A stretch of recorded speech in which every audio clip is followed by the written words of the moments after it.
सबको नमस्ते। ये महाभारत के शांति पर्व से कुछ व्यास मुनि जी के ज्ञान है। युधिष्ठिर युद्ध के बाद जो लोग मर चुके हैं उनके बारे में सोच सोच कर परेशान रहा था और मोह में फंसा हुआ था और कर्महीन हो गया था। तो व्यास मुनि ने बहुत ही सुंदर ज्ञान दिया है। उसमें से कुछ श्लोक आपके सामने प्रस्तुत कर रहा हूँ। मैं श्लोक नहीं पढ़ रहा हूँ, सिर्फ व्यास मुनि जी का जो अर्थ है हिंदी में बता रहा हूं। तुम मूढ़ बनकर शोक क्यों कर रहे हो? उन मरे हुए शोचनीय जनों का बारंबार स्मरण ही क्यों करते हो? देखो युधिष्ठिर, शोक करने से दुख में दुख और भय में भय की वृद्धि होती है।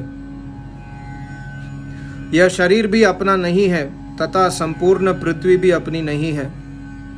यह जैसी मेरी है वैसे ही दूसरों की भी है। ऐसे सोचने वाला कभी मोह में नहीं फंसता। हे राजन, मनुष्य दूसरों को मारते हैं, फिर उन्हें भी अन्य लोग मार डालते हैं। यह मरना मारना लौकिक संज्ञा मात्र है। वस्तुतः न कोई मारता है और न कोई मारा ही जाता है। शोक के सहस्त्रों स्थान है और हर्ष के भी सैकड़ों अवसर हैं। वे प्रतिदिन मूर्ख मनुष्यों पर ही अपना प्रभाव डालते हैं, विद्वान पर नहीं। सुख के पश्चात दुख और दुख के पश्चात सुख क्रमशः आते रहते हैं। कोई भी ना तो सदा दुख पाता है और ना निरंतर सुख ही प्राप्त करता है। अतः सुख हो या दुख, प्रिय हो या अप्रिय, जब जो कुछ आ पड़े उसे प्रसन्नता पूर्वक सहन करें। अपने हृदय से उसके समक्ष पराजय स्वीकार ना करें, हिम्मत न हारे। संसार में जो अत्यंत मूर्ख हैं अथवा जो बुद्धि से परे पहुंच गए हैं, अर्थात जिन्हें आत्मज्ञान समाधि प्राप्त हो गई है, वे ही सुखी होते हैं। मध्यम कोटि के लोग दुख ही उठाते हैं। जैसे पानी में बुलबुले उठते हैं और मिट जाते हैं, इसी प्रकार संसार में उत्पन्न हुए प्राणियों के जो आपस में संयोग होते हैं, उनका अंत निश्चय ही वियोग में होता है। समस्त संचयों का अंत विनाश है। सारी उन्नतियों का अंत पतन है। संयोगों का अंत वियोग है और जीवन का अंत मरण है।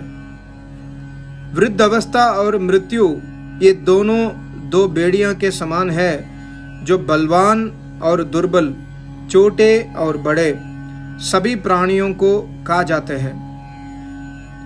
कोई भी मनुष्य बुढ़ापे और मृत्यु को कभी लांघ नहीं सकता, भले ही वह समुद्र पर्यंत सारी पृथ्वी को जीत चुका है।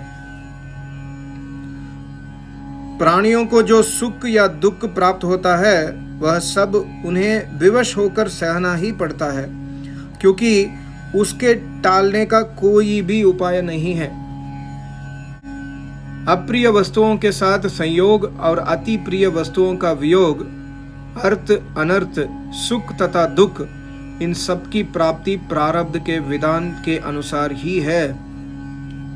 सभी प्राणियों के लिए बैठना, सोना, चलना, फिरना, उठना और खाना पीना, ये सभी कार्य समय के अनुसार ही नियत रूप से होते रहते हैं।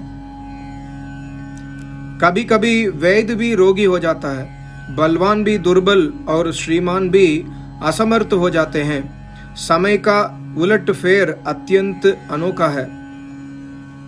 उत्तम कुल में जन्म, बल, पराक्रम, आरोग्य, रूप, संपदा, सौभाग्य और उपभोग की सामग्री, ये सब प्रारब्ध के अनुसार ही प्राप्त होते हैं।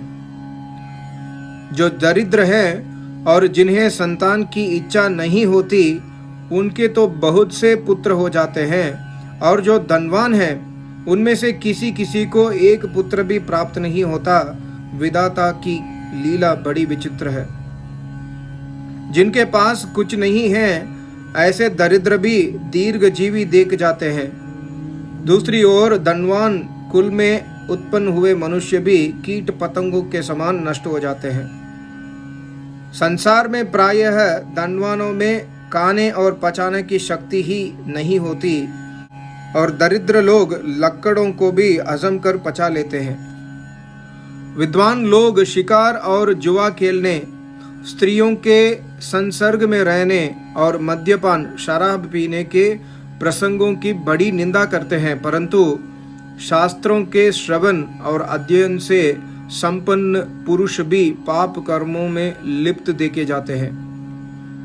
इस प्रकार काल के प्रभाव से समस्त प्राणी इष्ट और अनिष्ट पदार्थों को प्राप्त करते रहते हैं। इस इष्ट और अनिष्ट की प्राप्ति का अदृष्ट के अतिरिक्त और कोई कारण दिखाई नहीं देता।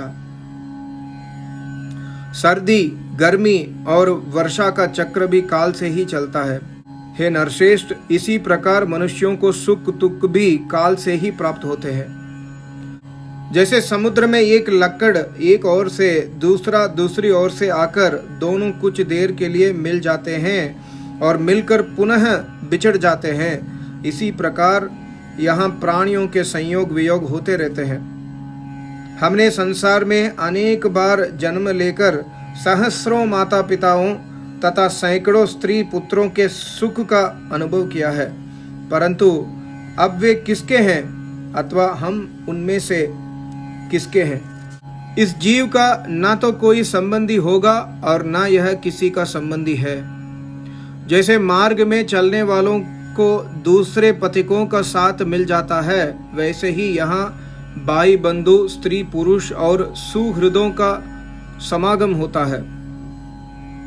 विवेकी पुरुष को अपने मन में चिंतन करना चाहिए, मैं कौन हूँ, मैं कहाँ हूँ, कहाँ जाऊंगा, मैं यहाँ किस लिए आया हूँ और किस लिए किसका शोक करूं। आलस्य सुख रूप प्रतीत होता है, परंतु उसका अंत दुख है, और कार्य दक्षता दुख रूप प्रतीत होती है, परंतु वह सुख उदय का कारण है, तथा ऐश्वर्य, लक्ष्मी, लज्जा, धृति और कीर्ति ये कार्य दक्ष पुरुष में ही निवास करती है, आलसी में नहीं। ना तो सुहृद सुख देने में समर्थ है और ना शत्रु दुख देने में। इसी प्रकार ना तो प्रजा धन दे सकती है और ना धन सुख दे सकता है। हे पार्थ, विधाता ने जैसे कर्मों के लिए तुम्हारी सृष्टि की है, तुम उन्हीं का अनुष्ठान करो, उन्हीं से तुम्हें सिद्ध प्राप्त होगी। हे नरेश्वर, तुम कर्म फल के स्वामी या नियंता नहीं हो। कितना सुंदर है। सबको नमस्ते। ओम।